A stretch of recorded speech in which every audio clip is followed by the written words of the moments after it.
আর কত মৃত্যু হবে। মৃত্যু মিছিল লেগে গেছে। এই এসআইআরকে নিয়ে আমরা দেখতে পাচ্ছি বিজেপি তার ব্যাকডোর থেকে এনআরসি করার চেষ্টা করছে এবং আমাদের মাননীয় মুখ্যমন্ত্রী কড়া চিঠি দিয়েছেন। আমাদের সেনাপতি অভিষেক বন্দ্যোপাধ্যায় বারবার প্রেস কনফারেন্স করে বারবার আমাদের সাংসদ লড়াই দিয়েছেন দিল্লিতে, বাংলায়।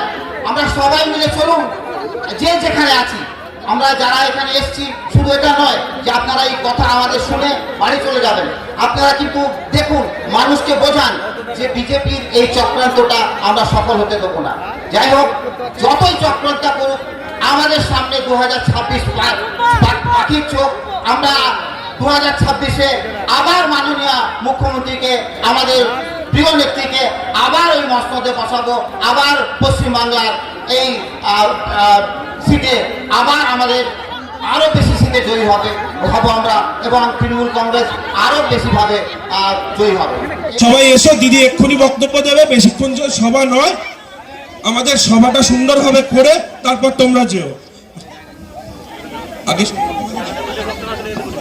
প্রথম আমরা শহীদ বীরদের মাল্যদানের জন্য একটু ফুল দেওয়ার জন্য আমি সায়নিধিকে অনুরোধ করবো। চলো।